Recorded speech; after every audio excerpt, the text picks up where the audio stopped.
8장 46절부터 제가 읽겠습니다.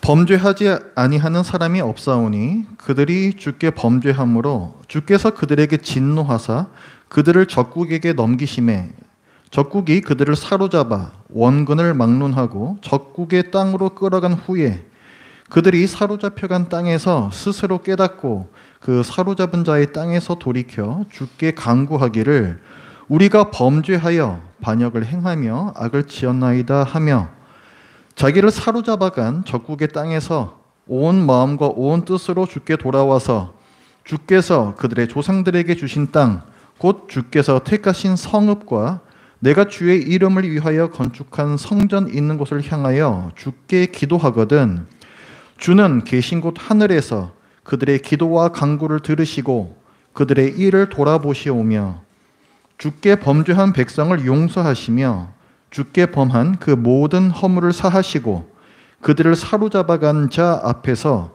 그들로 불쌍히 여김을 얻게 하사 그 사람들로 그들을 불쌍히 여기게 하옵소서. 그들은 주께서 철 풀무 같은 애굽에서 인도하여 내신 주의 백성 주의 소유가 됨이니이다. 원하건대 주는 눈을 들어 종의 간구함과 주의 백성 이스라엘의 간구함을 보시고 주께 부르짖는 대로 들으시옵소서.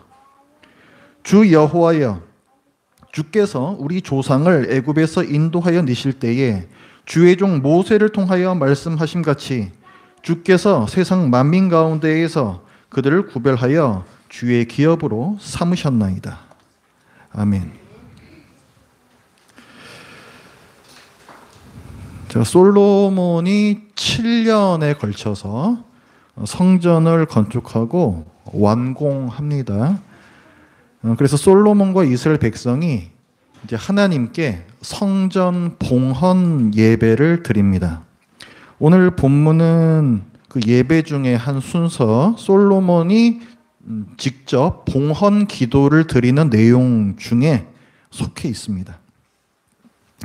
이 기도 내용을 보면은 총 7개 정도의 단락으로 나눌 수가 있습니다. 그런데 이 대부분의 내용들이 하나님께 범죄했을 때에 대한 기도예요. 왕과 백성이 하나님께 범죄했을 때.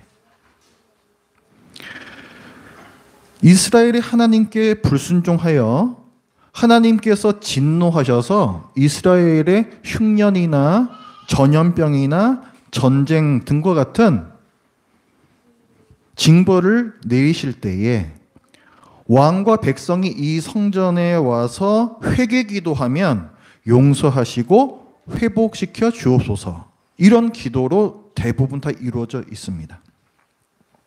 자, 여러분, 이스라엘이 하나님께 불순종했을 때 하나님께서 뭐 흉년이니 전염병이니 전쟁이니 이런 징벌을 내리신 이유가 무엇입니까? 그냥 기분 나빠서? 이놈들 괘씸한데? 기분 나쁜데? 그래서 이렇게 징벌을 내리시는 겁니까?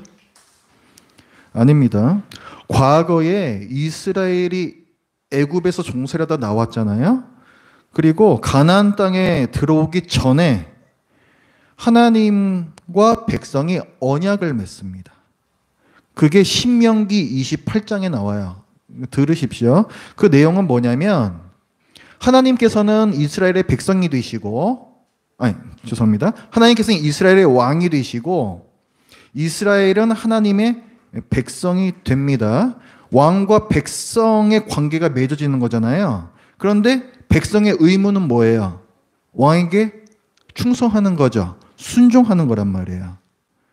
그런데 만약에 백성이 이 의무를 다하지 않으면 백성으로서의 의무를 다하지 않았기 때문에 왕이 징벌을 내리는 겁니다. 대신에 또 순종을 잘 하게 되면 왕은 백성을 보호하고 인도하여야 할 그 책임을 성실하게 또 당연히 수행을 해야 되는 거죠. 이게 왕과 백성의 언약이고 가나안 땅에 들어오기 전에 하나님과 이스라엘 백성이 맺은 언약입니다. 그래서 이걸 줄여서 순종하면 복이요 불순종하면 저주다. 이걸 신명기적 언약이라 그래. 신명기적 언약. 순종하면 복이요, 불순종하면 저주다. 이게 신명기적 언약입니다. 이것도 외워 놓으셔야 돼요. 이건 어디 나오는가? 신명기 28장에 나온다. 신명기가 어떤 책이에요? 창출, 레민신, 다음에 뭡니까? 여호수아죠. 그러니까 여호수아는 건너간 다음, 요단강을 건너간 다음이란 말이에요. 그 전에, 바로 직전에 언약을 맺었다. 장도 외우고 쉽습니다. 이런 저주 받으면 욕 나오잖아요. 아주 외우기도 좋게 되어 있어요. 신명기 28장 꼭 외우십시오.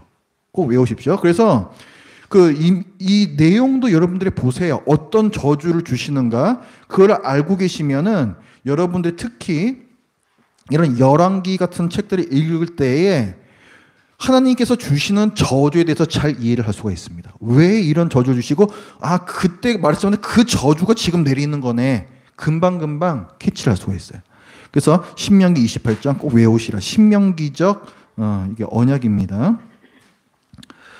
자, 그 언약의 내용에 보면 그 신명기 28장에 보면은 보통 저주의 3종 세트라고 불러요. 하나님께서 내리시는 저주가 흉년, 기근이라고 보통 많이 기록이 되어 있습니다. 그 흉년이 있고 먹을 게 없는 거죠. 그 다음에 전염병이 있고 그리고 전쟁이 나와요. 이 세 가지가 3종 세트입니다. 그런데 이게 뒤로 가면 갈수록 강도가 점점 세지는 거예요. 전쟁이 굉장히 센 것이고 이것이 극단으로 세지면은 나라가 멸망하는 거예요. 전쟁에서 져서. 자, 이런 것들은 이제 언약적 저주라고 얘기를 합니다. 그러니까 이스라엘이 하나님께 순종하겠다라는 약속을 한 거거든요. 하나님 앞에서 우리는 그렇게 살겠습니다. 분명히 언약을 맺은 거예요. 그런 상황에서 그 약속을 깼다. 하나님께 불순종했다 하면은 이런 저주들이 내려오는 것이 당연한 거죠. 당연한 거예요. 마땅한 것입니다. 그런데 오늘 솔로몬의 기도의 내용은 뭐다? 그런 저주가 내려졌을 때 이스라엘 백성이 회개 기도하면 용서해 주시고 회복하여 주시옵소서까지로 나간다고요. 좀 뻔뻔스러워 보이지 않습니까? 잘못했으면은 너희들이 약속한 대로 매를 맞아야지. 그렇죠? 왜 솔로몬은 이런 뻔뻔스러운 기도를 하는가? 우리가 지난 시간에 이런 내용을 봤습니다. 아브라함 언약과 다윗 언약이 구약 시대에서 클라이맥스를 찍는 사건이 뭐라고요? 그게 솔로몬 성전이란 말이에요. 그게 솔로몬 성전. 아브라함 언약이 성취되고 다윗 언약이 성취되는 구약에서의 정점이 바로 성전 건축이라는 내용을 지난주 우리가 봤습니다. 자, 솔로몬은 이 언약들, 특히 다윗 언약을 생각하면서 지금 봉헌 기도를 드리고 있는 거예요. 기도 이제 시작 부분을 보십시오. 23절 한번 보세요. 23절. 자, 22절에 보면은 솔로몬이 여호와의 제단 앞에서 이스라엘의 온 회중과 마주서서 하늘을 향하여 손을 펴고 기도를 시작합니다. 뭐라고 얘기하는가? 이르되 이스라엘의 하나님 여호와여 위로 하늘과 아래로 땅에 주와 같은 신이 없나이다. 주께서는 온 마음으로 주의 앞에서 행하는 종들에게 언약을 지키시고 은혜를 베푸시나이다. 자, 충성하는 자에게 순종하는 종들에게 언약을 지키신다 그랬죠? 무슨 언약이에요? 신명기적 언약이란 말이에요. 신명기적 언약. 순종하면 복이요, 불순종하면 저주. 그 신명기적 언약이란 말이에요. 그리고 24절에서 주께서 주의 종 내 아버지 누구에게 다윗에게 하신 말씀을 지키사 이렇게 나와요. 그러니까 다윗 언약을 말하고 있는 거죠.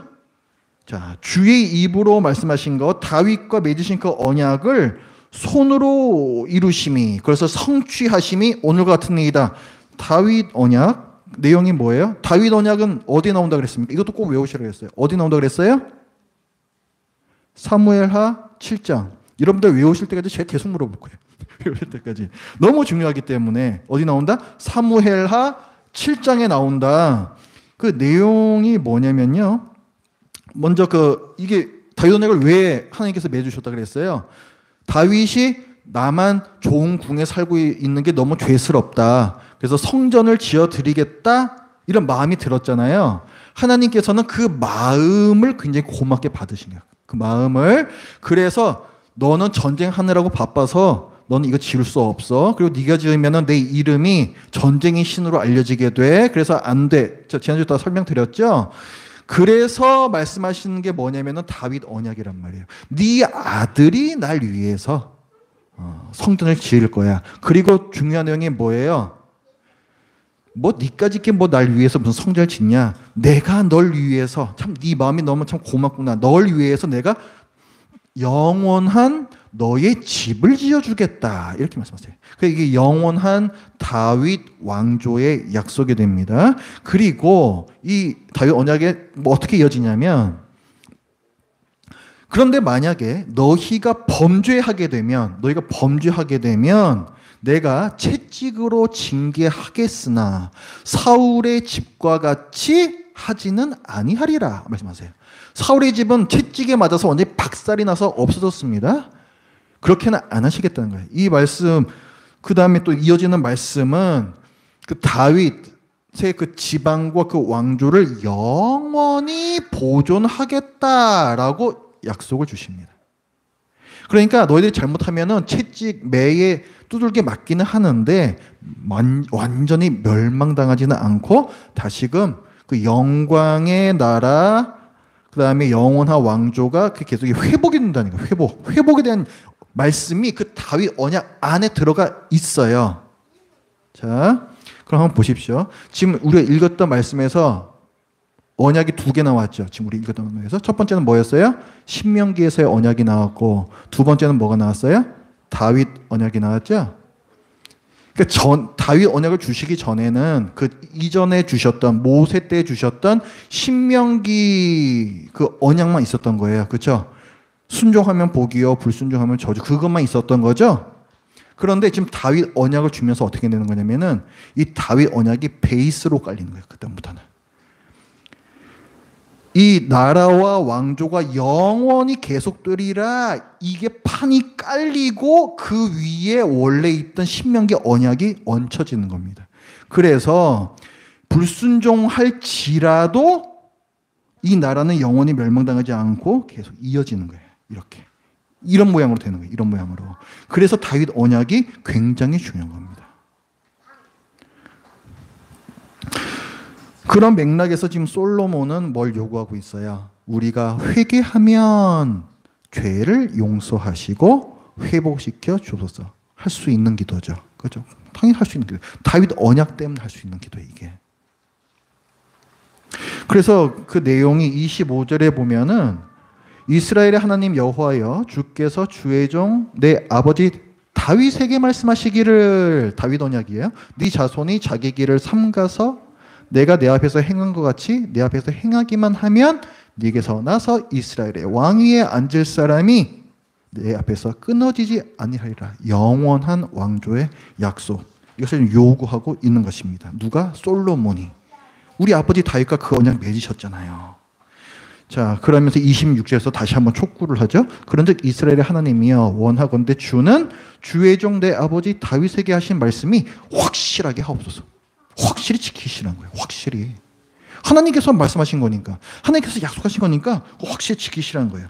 따라서 이 나라와 왕조의 보존과 회복의 요 다윗 언약, 이것 때문에 지금 솔로몬은 뻔뻔한 기도를 드린 것이 아니고 오히려 믿음의 기도를 드리고 있는 거예요. 믿음의 기도. 약속을 반드시 지키시는 신실하신 하나님에 대한 믿음, 그 다음에 언약을 하나님께서 지키시려는 가운데에서 보여주시는 그 자비하심과 사랑이 있어요. 계속 품으셔야 될 거 아니에요. 그 약속 지키시려면. 계속 범죄하는데 하나님께서 계속 이거 유지해 가시려면 계속 품으셔야 될 거 아니에요. 그 자비와 사랑을 뭐라 그러냐면은 그걸 헤세드라고 해요. 헤세드. 그게 언약적 사랑이란 말이에요. 헤세드. 그래서 지금 솔로몬은 그 하나님의 신실하심과 그 헤세드에 기대어서 이 기도를 드리고 있는 것입니다. 그리고 또한 이 기도가 뻔뻔한 기도가 아닌 것이 솔로몬은요. 우리 인간의 본성에 대해서 잘 알고 있어요. 우리 인간의 타락한 본성, 죄짓기를 사랑하는 이 본성을 잘 알고 있습니다. 그래서 오늘 보면 그 46절에 보면 이렇게 시작해요. 범죄하지 아니하는 사람이 없사오니 이렇게 시작해요. 이 단락은 범죄하지 않는 사람이 없다는 거예요. 솔로몬 다 알고 있어요. 그러니까 이 기도는 뻔뻔스러운 기도가 아니라 겸손한 기도입니다. 우리가 어느 수준인지를 잘 알고 그것을 고백하는 겸손한 기도예요. 자, 솔로몬의 이 봉헌 기도는 대충 한 7개 단락으로 이루어져 있다고 제가 말씀을 드렸습니다. 그런데 그 중에서도 오늘 본문은요. 자, 여기 7개 대부분 다 이제 그 언약적 저주가 나오거든요. 뭐 가뭄이 들고 무슨 그 3종 세트 이게 다 나온단 말이에요. 그런데 오늘 본문은 그 언약적 저주에서의 그 최고봉에 해당돼요. 최고봉이 뭐라 그랬어요? 언약적 저주의 최고, 전쟁에서 져서 나라 망하고 다른 나라에 포로로 끌려가는 거. 그 신명기 28장에 다 나온 내용이에요. 그게 언약적 저주의 최고거든요. 정점이거든요. 거기에 대한 내용입니다. 오늘 이 본문은. 그래서 이스라엘이 불순종하여 하나님께서 징계를 내리셔서 그런 상황이 발생했을 때조차도 다윗 언약 보존과 회복의 그 언약을 기억하시어서 다시금 회복시켜 달라는 그 내용이 오늘의 본문인 거예요. 그렇지만 이 기도 이 본문 좀 또 특이한 부분이 그 7가지 중에서 가장 또 깁니다. 가장 길어요. 분량이 가장 많아요. 참 근데 한번 생각해 보십시오. 여러분 혹시 여러분 그 성전 건축 이런 말 오늘날 이제 쓰시면 안 됩니다. 오늘날은 이제 성전은 이런 건물 성전을 가리키는 게 아니에요. 그런데 무슨 성전 무슨 봉헌 예배 그러니까 우리 건전한 표현이라는 예배당을 봉헌하는 예배다 이제 이런 식으로 표현해야 되겠죠. 혹시 그거 보신 분들이 계신지 모르겠습니다. 그때도 다 봉헌기도 당연히 하죠.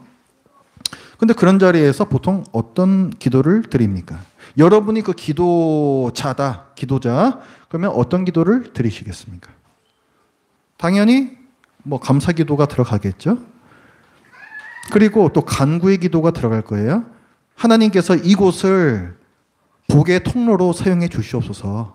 이런 내용의 이런 골자의 기도를 아마 드리지 않겠습니까? 그런데 솔로몬의 봉헌 기도는 참 이상한 것이 기도 내용 중 대부분이 백성이 범죄했을 때에 대한 내용이에요. 그 부분 참 이상하고 특히 오늘 본문 이 마지막 내용은 적국에 끌려갔을 때의 상황이고 그게 또 이 기도에서 가장 길다는 부분도 매우 이상합니다. 또 한 가지는 오늘 이제 본문에서 이따 볼 텐데 회개 기도를 드릴 수 있는 장소를 유별나게 강조를 하는데 그 장소도 또 이상합니다. 자, 한번 보세요. 46절에 보면 자, 범죄하지 아니한 사람이 없사오니 그들이 주께 범죄함으로 주께서 그들에게 진노하사 그들을 적국에게 넘기심에 적국이 그들을 사로잡아 원근을 막론하고 자, 백성을 어디로 데려간대요? 적국의 땅으로 끌어간 후에 그 다음에 어디서 기도하는가? 47절 그들이 사로잡혀간 땅에서 스스로 깨닫고 그 사로잡은 자의 땅에서 돌이켜 주께 간구하기를 우리가 범죄하여 반역을 행하며 악을 지었나이다. 자, 이 회개 기도잖아요. 이거 지금 어디서 하고 있어요? 사로잡혀간 땅에서 사로잡은 자의 땅에서 이렇게 지금 2번이나 반복을 하고 있잖아요. 그 다음 48절에서도 자기를 사로잡아간 적국의 땅에서 온 마음과 온 뜻으로 주께 돌아와서 회개 기도를 하면 3번이나 지금 반복하고 있는 거죠. 3번이나. 회개 기도를 드릴 수 있는 장소를 굉장히 강조하고 있는데 그 장소가 어디라는 거예요? 적국의 땅이라는 거예요. 적국의 땅. 지금 성전 막 지었잖아요. 지금 성전 지금 막 진참이잖아요. 그러면은 여러분이 회개하실 때 이곳에 나와서 기도해 주십시오. 이렇게 얘기를 해야지. 성전이 무너지고 적국에 끌려가시면은 이거 그냥 있던 방향 보시면서 기도하시기 바랍니다. 매우 불쾌한 기도가 아니겠습니까? 뭐 이런 거예요. 일단 여러분들 그 부모님께서 팔순 생신을 맞으셨습니다. 근데 거기서 뭐 자녀가 그 앞에 나가가지고 이런 얘기를 하는 거예요. 돌아가시면 제가 부활 소망을 갖겠습니다. 지금 이런 얘기 한 거 똑같은 상황인 겁니다, 이게. 얼마나 이상한 기도이고, 근데 듣는 사람으로 하여금 재수 없어? 이런 생각 들게 하는 기도겠습니까? 성전을 지금 봉헌하는 아주 기쁘고 기쁜 이 날에. 그런데 이제 그런 게 아닙니다. 이 기도는요, 하나님께서 솔로몬에게 주신 지혜에서 나온 기도예요. 열왕기를 우리가 보고 있잖아요. 이 열왕기 책은 포로기, 그러니까 나중에 이제 이스라엘 백성이 실제로 망해요. 바벨론한테 망하고 그 나라에 포로로 끌려가지 않습니까? 그 포로기로 끌려가 있던 때, 혹은 포로로 살다가 다시 이제 나중에 이제 옛 땅으로 돌아왔을 때, 이때에 기록되었다라고 봐요, 열왕기는. 그러니까 그럼 열왕기를 읽은 첫 독자가 누구란 얘기입니까? 이미 나라가 멸망당하고 성전이 없는, 성전까지 다 무너진, 그리고 굉장한 궁금증이 있는 사람들이에요. 왜 하나님의 나라가 망했을까? 왜 하나님의 성전이 무너졌을까? 우리는 이제 하나님의 백성이 아닌가? 하나님께서 이스라엘을 완전히 버리셨는가? 우리는 이제 어떻게 해야 되는가? 어때요? 뭐 하나 쉬운 질문이 없고 대단히 중요한 질문이에요. 이런 그들에게 이 열왕기와 솔로몬의 기도가 해답을 줍니다. 왜 나라가 망하고 성전이 무너졌을까? 아, 우리가 하나님께 불순종하는 죄를 저질러서 이렇게 됐구나. 신명기에서 이미 말씀하셨었네, 그렇게. 우리가 하나님만 섬기겠다는 그 언약을 안 지켜서 약속하셨던 저주를 행하셨구나. 그래서 하나님의 나라가 망하고 성전이 무너졌구나. 답을 얻어요. 그럼 하나님께서 우리를 완전히 버리셨는가? 보면서 또 답을 얻습니다. 아니다. 하나님께서는 다윗과 맺으신 보존과 회복의 언약을 반드시 지키실 것이다. 이 나라를 회복시키실 것이다. 해답을 얻습니다. 그러면 지금 우리가 뭘 해야 되는가? 보면서 또 답을 얻죠. 회개해야 된다. 회개해야 된다. 전심으로 회개해야 된다. 이 답을 또 얻는 거예요. 그럼 어디서 기도해야 돼? 성전이 없는데? 우리는 지금 성전 다 무너졌고 바벨론 땅에 끌려와 있어. 근데 도대체 어떻게 하나님 앞으로 나와서 기도를 하란 말이야? 뭘 얘기해요? 적국의 땅에서도 하나님께 기도할 수 있다라고 얘기를 하고 있어요.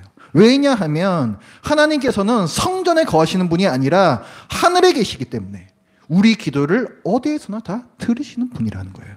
이제 49절의 말씀입니다. 주는 계신 곳 어디? 성전? 하늘에서 그들의 기도와 간구를 들으시고 그들의 일을 돌아보시오며 이렇게 얘기해요.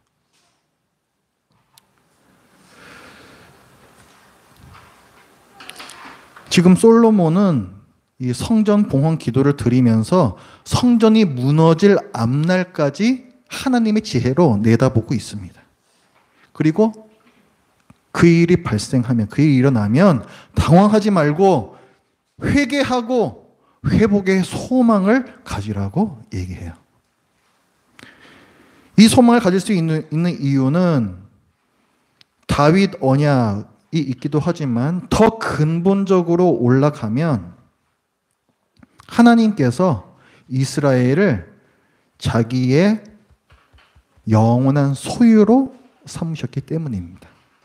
그 이제 51절부터의 말씀인데, 자, 그들은 이스라엘을 말하는 거예요. 주께서 철풀무 같은 애굽에서 인도하여, 그 애굽에서의 노예 사례를 얘기하는 거예요. 거기에서 인도하여 내신 주의 백성, 주의 소유가 됨이니이다. 자, 여기 주의 소유라는 단어가 나왔습니다. 이 소유. 그다음에 53절 마지막에 보면 또 주의 기업으로 삼으셨나이다. 그것도 53절 첫 부분에 그 출애굽 시키실 때 이렇게 나오죠. 이거 이제 출애굽기 이제 19장 5절 6절에 이제 나온 내용인데, 이어서 그 기업인의 소유네 하는 이 단어가 뭐냐면 이게 그 상속이라는 거. 상속 아무나 받을 수 있습니까? 아니죠. 그 자녀들이 받는 게 지금 이 시대는 그 뭐 상속 이런 거잖아요. 그렇죠? 그 배타성이에요. 배타성. 다른 사람은 가질 수 없는 겁니다. 하나님께서 이스라엘 백성을 자기의 기업으로 삼으셨다는 것은 다른 누구도 그것을 빼앗아갈 수 없다는 얘기예요. 하나님께서는 이미 애굽에서 탈출시켜 내오셨을 때 아무도 빼앗을 수 없는 자기 것으로 영원히 삼으셨다는 거예요. 그렇기 때문에 다윗 언약도 있는 것이고, 그렇기 때문에 나중에 바벨론으로 끌려간 다음에도 나라가 완전히 멸망당하거나 하나님의 백성이 완전히 없어지는 일이 있을 수가 없고 다시금 회복된다는 거예요. 솔로몬은 제2의 출애굽까지 하나님께 기도드리고 있는 거죠. 제2의 출애굽. 그래서 솔로몬의 기도는 재수 없고 힘 빠지게 하는 그런 기도가 아닙니다. 훗날에 범죄하여 바벨론에 끌려갈 유다 백성을 미리 아셨던 하나님께서 솔로몬에게 주신 지혜로 드린 기도예요. 이 기도는 그 나중에 이제 끌려간 다음에 있을 백성에게만 의미가 있었던 게 아닙니다. 그들에게는 아까 말씀드렸던 그런 많은 의미들이 있었고, 그리고 그 나라가 멸망당하기 전까지는 어때요? 이 기도는 그럼 무슨 의미가 있어요? 교훈적인 의미가 있어요. 너희들이 불순종하면 어떻게 된다? 나라가 망할 수가 있다. 이걸 분명히 알려주는 기도예요. 그러니까 솔로몬 시대부터의 백성들에게는 하나님께 순종할 것을 권면하는, 불순종의 죄를 경계할 것을 권면하는 그런 기도인 것이고, 나라가 멸망당한 후에는 회복의 소망을 갖게 하는 기도입니다. 자, 훗날에 이제 이스라엘이 이제 망하고 바벨론의 포로로 끌려가고 거기에서 70년 동안 회개의 기간을 갖고 가나안 땅, 이 예루살렘에 있는 땅으로 다시 돌아옵니다. 다시 돌아왔다는 것은 하나님께서 언약을 지키신 거예요. 그렇죠? 회초리로 채찍으로 때리시되 어떻게 하신다? 사울의 집같이 하지는 아니하고 다시 돌아오게 하신 거예요. 그러니까 다윗 언약을 하나님께서 지키신 것입니다. 이들은 예루살렘에 돌아와서 무너진 성전을 다시 짓고 무너진 성벽을 다시 쌓지만 독자적인 왕을 가지지 못해요. 주권이 없으면 그것은 나라라고 할 수가 없습니다. 하나님께서 다윗의 왕조를 영원히 보존하리라는 약속이 이루어지지 않은 거죠. 이루어지지 않은 거예요. 다윗 언약 중에서 일부는 성취가 되었는데 완전히 성취는 안 되었다고요. 하나님 나라가 재건되지 않습니다. 그 이유는 뭐냐면 이 이스라엘 백성이 이 땅으로 돌아와서도 하나님께 온전히 순종하지 못했기 때문이에요. 죄 짓지 않는 사람이 없사오니 뭐 그 사람 어디 갑니까? 포로 갔다 와도 똑같이 그 사람이지. 타락해서 그들 스스로 끈질긴 죄성과 범죄의 문제를 해결할 수 없는 백성. 그 영원한 다윗 왕조와 영원한 나라를 이루시겠다라는 다윗 언약은 결국 뭐가 해결되어야만 성취가 되겠습니까? 인간의 죄 문제가 해결돼야만 가능한 거예요. 그거는. 그러니까 다윗 언약 안에는 뭐가 들어있는 겁니까? 인간의 죄 문제를 해결하시겠다라는 그 언약까지도 보이지 않게 들어가 있는 거예요. 이미. 그래야만 영원한 하늘이 가능하거든요. 이거예요. 그리고 하나님께서는 이 약속을 어떻게 지키십니까? 지금부터 2000년 전에 이 땅에 다윗의 혈통으로, 다윗의 후손으로 오신 예수님을 통해 이 모든 일들을 이루십니다. 예수님께서는 순종하시는데 그 순종이요, 그냥 혼자 순종하신 게 아니에요. 언약 백성의 대표로서 하나님께 완전히 순종하셨습니다. 그리고 십자가 대속의 죽음과 부활로 이것도 언약 백성을 대표하여 벌을 받으시는 거예요. 그래서 이 모든 죄까지도 다 해결을 하십니다. 그리고 그분은 하늘로 오르셔서 지금은 하나님 보좌 우편에 앉아 계시고, 무슨 말이에요? 육신으로는 다윗의 후손 왕으로 오신 것이고, 하늘에 올라가셔서 하나님 보좌 우편에 앉으셨다. 영원한 왕이 되셨다는 거예요. 하나님 보좌리가 왕조 아니에요. 거기 같이 앉으셨다고요. 왕이 되셨다고, 영원한 왕이 되셨다고요. 하나님 옆이니까. 그래서 영원한 다윗 왕조의 약속이 이루어졌습니다. 2000년 전에 그게 이루어진 거예요. 2000년 전에.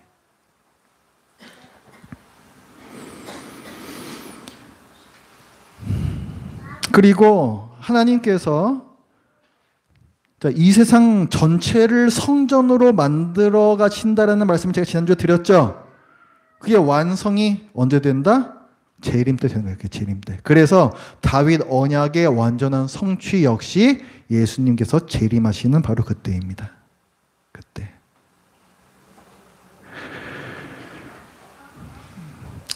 이스라엘 백성이 나중에 나라가 멸망하고 바벨론으로 끌려가는데, 그 바벨론이라는 나라는 인간이 지배하는 나라입니다. 인간이 왕인 나라죠. 다른 말로 마귀의 권세가 지배하는 나라입니다. 요한계시록은 당시 그 로마 제국, 바벨론이 아니라 로마 제국, 그리고 우리는 이것을 지금 우리 시대도 당연히 적용할 수가 있는데, 이 세상을 영적 바벨론이라고 표현합니다. 바벨론. 요한계시록 기록하던 당시에는 바벨론이라는 나라는 있지도 않았어요. 그런데 바벨론이라고 계속 표현의 이유는 영적 바벨론이기 때문에 그렇습니다. 영적 바벨론은 무엇입니까? 인간이 왕이 되어 있는 나라, 이거예요. 그리고 사도 요한이 얘기하기를 그 나라에 살고 있는 신자들을 그 영적 바벨론에 끌려와 있는 포로로 비유를 합니다. 우리도 지금 그런 거예요. 우리도. 우리가 이 세상을 한번 보십시오. 어디 하나님께서 다스리는 것처럼 보입니까? 아니죠. 인간이 다 그냥 왕이 돼가지고 다 하고 있는 그런 나라잖아요. 지금 이 세상이 요한계시록에서 얘기하는 바는 이 세상을 이기라라고 얘기해요. 이기라. 예수님께서 다시 오시는 날까지 믿음을 지키는 절개가 있는 백성으로 살라고 명령을 합니다. 근데 이 세상에서 우리가 어떻게 그렇게 살 수가 있겠습니까? 솔로몬 성전에서 우리는 그 해답을 얻을 수가 있습니다. 솔로몬 성전, 이 성전은 비록 무너지지만 그 백성들은 적국에 끌려가 있는 상황에서도 성전을 향해, 성전이 이제 이미 없지만 그것이 있던 방향을 향해 기도할 수 있었습니다. 그리고 그 기도를 하나님께서 들으십니다. 오늘은 어떻게 됩니까? 우리는 죄사함이 일어나는 곳이 성전이잖아요. 그 죄사함이 영원한 죄사함이 되는 그 사건이 뭐예요? 예수 그리스도잖아요. 그게 바로. 그래서 우리는 예수 그리스도를 바라보며 기도할 때, 예수의 이름으로 기도할 때 하나님께서 들으십니다.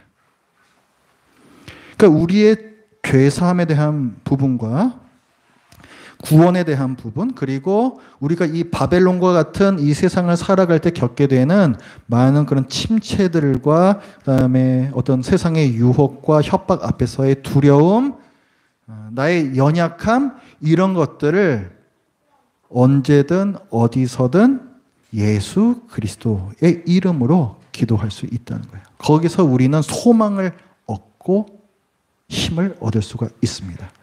솔로몬의 이 봉헌기도가 몇 가지로 이루어져 있다고요? 7가지. 7이라는 숫자는 항상 의미가 있죠? 뭐예요? 완전하다는 거예요. 뭘 말하는 겁니까? 어떤 상황에서든지 모든 상황 가운데에서 기도할 수 있다는 거예요. 우리는 예수 그리스도의 이름으로 모든 상황을 다 하나님께 구할 수 있습니다. 이미 이루어진 이 복을 누리시기 바랍니다. 이미 우리에게 주신 이 엄청난 은혜를 제발 누리시기 바랍니다. 아무것도 아닌 게 아니에요. 아무것도 아닌 게 아니에요. 구약시대에는 누릴 수 없었던 그 희미했던 그 그림자에 불과했던 것이 이제는 실체로 드러났다고. 실체로. 이 복을 누리시고 영적 바벨론을 살아가는 소망과 힘을 얻으시기 바랍니다. 기도하겠습니다. 하나님 아버지, 저희들 오늘 솔로몬의 봉헌 기도를 통하여서 하나님께서 당신의 나라를 이루어 가시는 그 신명막측한 지혜와 또 주권과 또 약속은 반드시 지키시는 그 신실하심, 또 그 약속을 지키시기 위하여서 못나고 또 죄짓고 또 죄짓는 이런 저희들을 품으시는 그 사랑과 자비를 저희들이 함께 나누었습니다. 하나님 아버지시여, 저희들에게 주신 은혜가 이토록 많은데 예수 그리스도를 주시기까지 우리를 사랑하신 그 은혜가 이토록 큰데 저희들이 그 은혜를 너무 이제는 마음속에서 화석화시켜버리고 당연한 것으로, 아무것도 아닌 것으로 전심으로 하나님께 나아가지 않은 지가 벌써 언제부터인지 저희들 기억도 나지가 않습니다. 하나님 아버지, 저들이 이 시간에 이런 저희들의 죄를 회개합니다. 하나님 아버지, 이런 저희의 완악함을 용서해 주시옵소서.